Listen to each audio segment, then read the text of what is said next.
오늘은 예레미야 11장 말씀을 함께 나눌게요. 21절 말씀 읽고 나누기 시작합니다. 여호와께서 아나도 사람에게 대하여 이와 같이 말씀하시되 그들이 내 생명을 빼앗으려고 찾아 이르기를 너는 여호와의 이름으로 예언하지 말라. 두렵건대 우리 손에 죽을까 하노라 하도다. 위기의 순간에 하나님 편에 서라 라는 제목으로 말씀을 나눕니다. 10장에 이어서 예레미야 선전에 계속해서 유다의 우상 숭배 행위를 고발하죠. 하나님의 말씀을 대언해야 하는 선지자의 가장 어려운 일이 뭘까? 하나님의 백성들을 향해 그들의 죄악을 낱낱이 드러내고 고발하는 일이었을 거예요. 여러분, 상대의 잘못을 들춰낸다는 게 사실 쉬운 일이 아니죠. 그저 평화적인 마음을 원하는 사람, 또 심지어 이거는 뭐 설교자도 마찬가지지만, 우리가 죄인입니다. 당신은 죄인이에요. 회개하셔야 돼요. 라고 이야기하는 것이 사실은 쉬운 일이 아니거든요. 누가 그런 얘기를 듣고 싶어 하겠어요. 그죠? 듣고 싶어 하는 얘기만 하고, 그럴 확률이 대단히 높죠. 물론 그런 과정도 우리 겪어왔지만, 아무튼, 상대의 죄악을 낱낱이 드러내고 고발하는 일, 이 예레미야에게 결코 쉽지 않은 일이었다라는 거죠. 예레미야를 통해 하나님 기적하신 것이 뭐냐? 다른 선지자를 통해서 말씀하신 것과 다르지 않아요. 하나님의 백성들이 언약을 파괴했다라는 거죠. 우상을 섬겼다라는 거예요. 여기서 언약, 1차적으로 모세의 언약을 가리키죠. 출애굽 직후에 시내산에서 맺은 언약, 그리고 이스라엘 백성이 신명기에 보면 가나안에 들어가기 전에 다시 하나님 앞에 새롭게 한 바로 그 언약이죠. 유다가 하나님의 언약의 귀를 기울이지 않는 모습보다 구체적으로 고발하는 것이 이 모습을 보다 구체적으로 고발하는 것이 9절로 13절에 있는 내용이죠.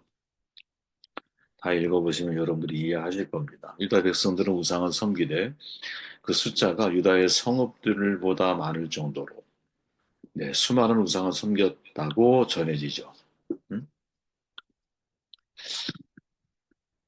유다는 신앙의 마주선을 넘은 거죠. 하나님께서 유다 백성이 하나님께 부르짖는다 할지라도 듣지 않겠다라고 말씀하고 계세요. 심지어 하나님께서 예레미야에게 더 이상 중보기도 하지 마. 이렇게 이야기를 하죠. 본래 유다 백성이 어떤 존재입니까? 사실은 아름다운 푸른 감람나무라고 불리는 하나님의 기쁨이었잖아요. 그런데 지금은 하나님을 떠나서 우상을 섬기고 있어요. 성전에서 여전히 제사를 드리고는 있지만 그 와중에 그들이 꾸미는 악한 음모가 있고 사회적인 구조적인 불의와 악이 있고 그리고 그들이 기뻐하는 것은 하나님이 아니고 행악함으로부터 오는 것이다라고 15절에서 고발하죠. 이것이 그들의 위선이었습니다. 그러자 이제 중요한 것은 누구보다도 먼저 그의 고향 사람들이었던 아나도 사람들이 들고 일어나서 예레미야를 죽이는 걸 꾸미고 있는 것이 바로 우리가 읽은 21절의 말씀인 거예요. 그죠? 중요한 질문을 던지게 되죠. 삼위의 길에서 오히려 내가 살해의 위협을 받게 될 때 우리는 어떻게 해야 하는가? 그죠? 지금 하나님께서는 예레미야를 향하여 위기의 순간에도 하나님 편에 설 것인가를 질문하고 계시는 거죠. 이런 대가를 지불 하더라도 나는 과연 하나님 편에 설 것인가? 너는 내 편이 될 거야? 이렇게 질문하고 있는 거죠. 저는 우리가 인생을 살아갈 때 적어도 한두 번쯤은 이런 질문을 받게 되는 자리에 서게 될 거라고 믿어요. 네. 저도 뭐 여러 번 경험을 했지만 위기의 순간에 내가 누구 편이 될 것인가? 위기의 순간에 나는 어느 편에 서 있어야 하는가? 신앙인의 본질적으로 여러분 사람 편에 서는 게 아니라고 보거든요. 네.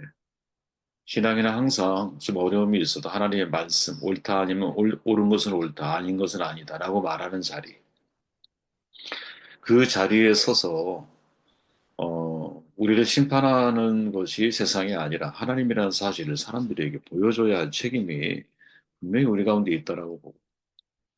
사회생활을 하는 분들은 여러분 저보다 훨씬 더 위기의 순간을 많이 맞지 않을까요? 그죠? 그런 순간순간마다 여러분들은 어느 편에 서 계십니까? 라는 질문을 지금 예레미야를 통해서 하나님이 우리에게 던지실 수 있다라는 거죠. 21절에 여호와께서 아나도 사람들에 대하여 이와 같이 말씀하시되 그들이 내 생명을 빼앗으려고 찾아 이르기를 너는 여호와의 이름으로 예언하지 말라. 그랬건대 우리 손에 죽을까 하노라 하도다. 그러므로 만군의 여호와께서 이와 같이 말씀하시니라 보라 내가 그들을 벌하니 청년들은 칼에 죽으며 자녀들은 기근에 죽고 낳는 자가 없으리라. 여러분, 이 내용을 좀 더 들어가기 전에 출애굽기를 보면 여러분, 눈에 띄는 사람들이 있죠. 바로 이집트의 히브리 산파들이에요. 출애굽기 1장 15절에 보니까 애굽 왕이 히브리 산파 십브라라 하는 사람과 부하라 하는 사람에게 말하여 이르되 너희는 히브리 여인을 위하여 해산을 도울 때 그 자리를 살펴서 아들이거든 죽여라. 파라오가 한 말이거든요. 그죠? 우리가 보통 이 본문을 이해할 때 이 여인들을 히브리 사람들이라고 이제 쉽게 생각하는 경향이 있잖아요. 왜? 성경에 보면 히브리 산파 이렇게 기록되어 있으니까. 근데 독일 성서 공예판 주석을 보면 히브리 산파가 아니라 히브리인을 위한 산파라고 번역되어 있죠. 그러니까 상식적으로 생각해 보면 이집트 왕이 히브리 민족의 번성을 막으려고 할 때 같은 히브리 산파를 고용했을까? 이런 질문이 들죠, 여러분. 히브리인 산파들이 아니라 히브리 여인들을 위한 산파였다면, 그러면 오히려 생명을 살리는 그들의 행동이 매우 주목되게 되죠. 더욱이 이 여인들의 이름이 특이하잖아. 시프라, 부하. 보통 히브리 사람들의 이름과는 많이 다르거든요. 시프라라고 하는 이름은 모세 안에 시보라와 비슷하잖아요. 그죠? 시보라가 미디안 사람이었기 때문에 아마 이 산파도 미디안과 같은 가나안 족속 출신이 아닐까? 가능성이 있다라는 거죠. 부하라는 이름도 디모데후서에 나오는 얀네, 얀불에 비슷하게 불려지는 묶음처럼 들린다라는 거죠.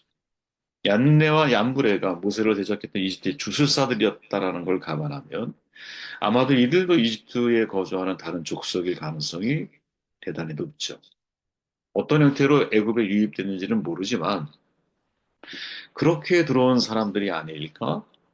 그리고 결정적으로 다시 한번 그들을 향해서 성경이 뭐라고 말하느냐? 히브리인들을 위해 해산을 돕는 사람들이라고 거론을 하거든요. 그런데 바로 그들을 향해서 파라오가 명령을 내리는 거예요. 남자아이는 다 죽여, 여자만 살려. 여러분, 왕과 이 산파의 사회적인 신분의 차이는 엄청나죠. 명령하면 말 그대로 죽이는 신용이라도 해야 되는 그런 관계 아니겠어요. 그죠? 그걸 만약에 어겼다? 이건 뭐 내 생명을 보장할 수 없는 엄청난 일이죠. 하지만 생명을 낳는 일, 생명을 탄생시키는 일에 종사하는 사람들의 입장에서는 그 파라오의 명령을 결코 따를 수 없었다라는 거죠. 그죠? 그런데 성경은 그 히브리인을 위한 산파들에 대해서 뭐라고 말하느냐? 그러나 산파들이 하나님을 두려워하고 애굽의 왕의 명령을 어기고 남자 아기를 살린지라. 남자아이를 살린 이유가 뭐냐? 하나님을 두려워했기 때문에. 그 두려움이 어떤 두려움을 극복하게 만들어요? 파라오의 명령에 대한 두려움을 극복하게 만들었다라는 거죠. 여기서 우리는 중요한 여러분, 그죠? 고민을 하게 돼요. 야, 히브리 산파가 어떻게 남자아이를 살리는 생명 선택의 자리에 서게 되었을까? 우리로 얘기하면 하나님 편에 서게 되었을까? 그죠? 그 이유는 하나님을 두려워했기 때문에. 무엇보다 눈에 보이는 가시적인 권력을 가지고 힘을 가지고 있는 사람들보다 눈에 보이지 않지만 생명을 주관하고 계신다라고 믿고 있고 그것을 신뢰하고 있고 그런 하나님을 두려워하고 있는 누구? 히브리인을 위한 산파들이 하나님 편에 설 수밖에 없는 거지. 어떻게 이방인의 산파들이 하나님을 경외할 수 있었을까요? 그 이유 알 수 없어요. 성경에 없으니까. 근데 분명한 것은 성경은 그들이 하나님을 두려워했다고 고백한다라는 거죠. 유추가 가능한 것은 뭐냐? 출애굽기 12장에 보니까 수많은 잡종과 수많은 다른 인종을 말하겠죠. 양과 소와 가축이 그들과 함께 했더라. 탈출할 때, 히브리인들이 탈출할 때 수많은 이방인들이 그들과 동행했어. 그 대표적인 예가 누구예요? 여분네의 아들 갈렙이잖아.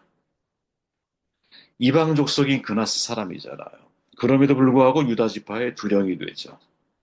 그러니까 출애굽한 수많은 이방인들 중에는 이집트인들도 들어 있었고, 미디안인들도 들어 있었고, 그나스 사람도 있었고. 야, 이들이 왜 이집트를 탈출하는 데 있어서 함께 동행하고 있을까? 해방을 위함일까? 그거는 히브리인들의 입장에서는 그럴 수 있다고 봐요. 왜? 그들은 엄청난 노력으로 고통을 받았잖아. 그럼 다른 민족들은 어떻게 했을까? 그건 모르는 거죠, 잘. 그러나 여러 가지 문화들을 고려해 볼 때 그들은 해방의 목적이 아니었다라는 거죠. 왜? 얼마든지 그 속에 자유를 누리며 사는 사람들도 있었을 거라는 것이 합리적인 생각이거든요. 그죠? 그러면 이들이 해방이 뭐랄까 출애굽할 때 같이 나온 이유는 뭐냐? 그 신화적인 결단이었을 확률이 높다는 거지. 십부아와 부하도 바로 그런 류의 그런 부분에 속한 사람이 아니었을까. 저는 여기에서 어, 이 시브리 산파가 우리에게 전해주고 있는 이 메시지를 마음에 담고 있어야 한다고 봐요. 그죠? 하나님 편에 서는. 내가 언제 위기의 상황 속에서도 하나님 편에 설 수 있느냐. 그 상황과 그 대상보다 하나님이 더 두렵고, 눈에 보이는 힘보다 보이지 않는 하나님의 힘을 더 내가 신뢰하고 있을 때 위기의 순간에도 하나님 편에 설 수 있는 거지. 예레미야의 입장으로 돌아가 보면 내 눈에 보이는 아나도 고향 사람들이 나를 배척하잖아. 그 정도가 아니라 죽이겠다고 협박하잖아. 그런데 그 눈에 보이는 협박보다 보이지 않는 하나님의 돌보심이 훨씬 더 나에게 강력하게 작용하고 있을 때, 그때 나는 위기의 순간에도 하나님 편에 서게 되는 것이죠. 저는 여러분 중간에 읽어보시고 다니엘과 다니엘의 세 친구가 바로 이 누구 편에 설 것인가에 대한 중요한 메시지를 또 우리에게 전달한다고 보거든요. 세 친구가 이렇게 말하죠. 다니엘 3장에 보니까 그리 아니하실지라도 우리는 왕의 신상에 절할 수 없습니다. 아주 단호한 말이죠. 여러분 이 말을 우리가 좀 쉽게 풀어보면 어떻게 말할 수 있을까요? 하나님께서 우리를 죽이실지라도 아니 죽음의 상황에 나를 내버려 두신다 할지라도 우리는 하나님 편에 서 있겠습니다. 이 말이죠.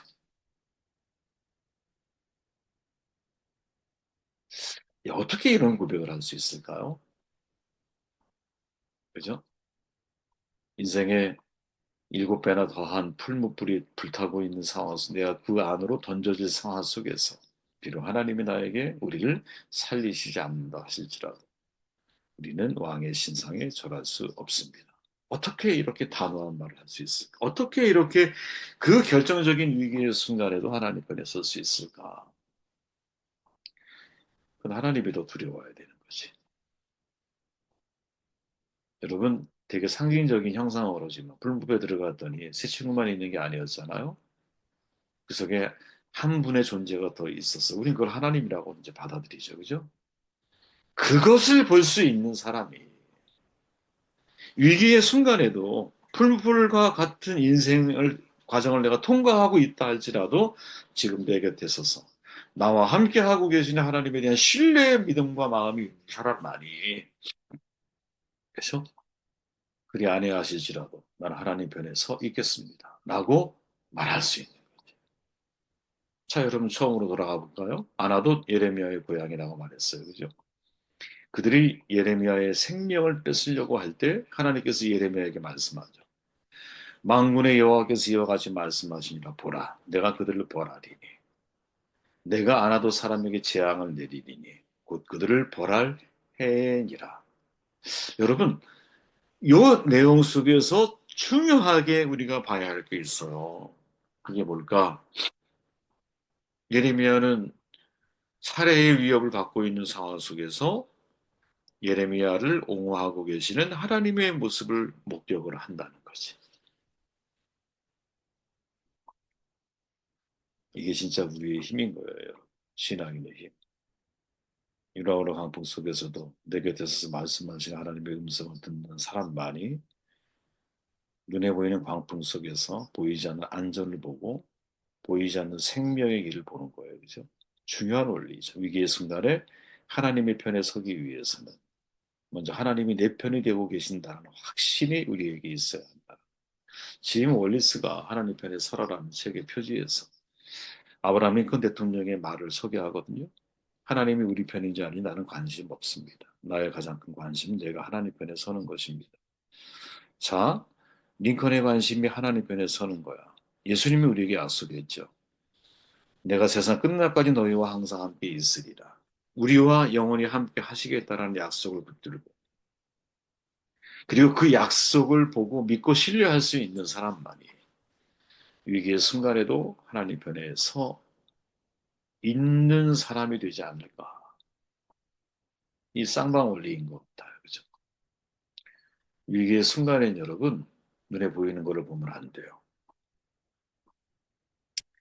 다니엘의 새 친구의 스토리 자체가 우리에게 전해주는 아주 너무나 핵심적인 메시지가 있어요. 풀무불에 들어갔더니 그 속에 하나님이 함께하고 계셨더라. 그리 아니하실지라도라고 고백하는 그 순간에도 하나님은 그들과 함께하고 계셨더라. 그 함께하고 계신 하나님을 우리가 인지하기 시작할 때 파라오 왕이 두렵지가 않고 느부갓네살의 권력이 두렵지가 않아지는 거겠죠. 이 믿음을 위해서 저와 여러분들이 매일 매 순간 나의 생각과 판단을 내려놓고 하나님 말씀을 붙들고 살아가는 복된 종들이 다 되시길 바랍니다.